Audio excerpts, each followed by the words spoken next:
حضرت لال شہباز قلندر رحمت اللہ علیہ تشریف لے جا رہے تھے تو ایک ریچھ کو نچانے والا نظر آیا۔ پوچھا تم کون ہو؟ تو بولا قلندر۔ اس دور میں ریچھ نچانے والے کو بھی قلندر کہتے تھے۔ آپ رحمت اللہ علیہ بے اختیار مسکرا دیے۔ یہ بات اس ریچھ والے کو پسند نہیں آئی۔ کہنے لگا آپ کون ہیں؟ فرمایا میں بھی قلندر ہوں۔ کہنے لگا آپ کیسے قلندر ہیں؟ نہ آپ کے پاس ریچھ نہ ڈگڈگی، تو تماشا کیسے دکھائیں گے؟ فرمایا پہلے تم دکھاؤ پھر میں دکھاتا ہوں۔ ریچھ والے نے ڈگڈگی بجائی اور ریچھ کھڑا ہو کر ناچنے لگا۔ اس نے کہا اب آپ کی باری۔ حضرت لال شہباز قلندر رحمت اللہ علیہ دو درختوں کی ٹہنیوں پر کھڑے ہو گئے اور فرمایا نیچے سے گزر جاؤ، مگر یاد رکھنا آگے جانا مگر واپس کبھی مت آنا۔ جیسے ہی وہ نیچے سے گزرا ماحول ہی بدل گیا، نہ وہ سورج کی گرمی نہ گرد و غبار، جہاں تک نظر دیکھے خوبصورت پہاڑ، سبز وادیاں، نہ موسم گرم نہ ٹھنڈا۔ ابھی اسی سوچ میں ہی تھا کہ دیکھا ایک عظیم لشکر سپاہیوں کا گھوڑوں پر سوار تیزی سے اس کی طرف بڑھ رہا ہے۔ وہ گھبرا گیا کہ آج تو جان گئی۔ پاس پہنچ کر لشکر رکا اور سپہ سالار آگے بڑھا۔ اس سے پہلے وہ کچھ کہتا، سپہ سالار بولا بادشاہ سلامت آپ کہاں غائب ہو گئے تھے؟ آپ کی سلطنت آپ کا انتظار کر رہی ہے اور ملکہ عالیہ کا رو رو کر برا حال ہے۔ اب وہ حیران پریشان شاہی گھوڑے پر سوار ہو کر ساتھ چل دیا۔ جب محل پہنچا تو عظیم الشان عمارت دیکھ کر حیران ہوا۔ اندر داخل ہوا تو خوبصورت ملکہ گلا شکوا کرتی لپٹ گئی۔ کہاں رہ گئے تھے آپ؟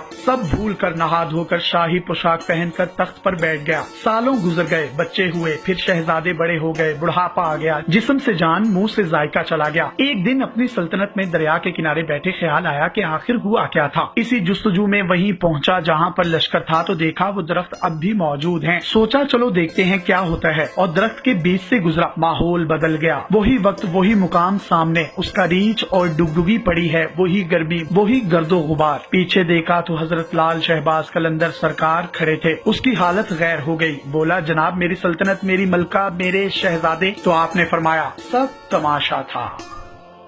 مزید اس طرح کی ویڈیوز حاصل کرنے کے لیے آپ ہمارا پیج ڈیلی پاکستان بھی لائک کیجیے۔ اپنے میزبان یاسر شامی کو اجازت دیجیے۔ اللہ حافظ۔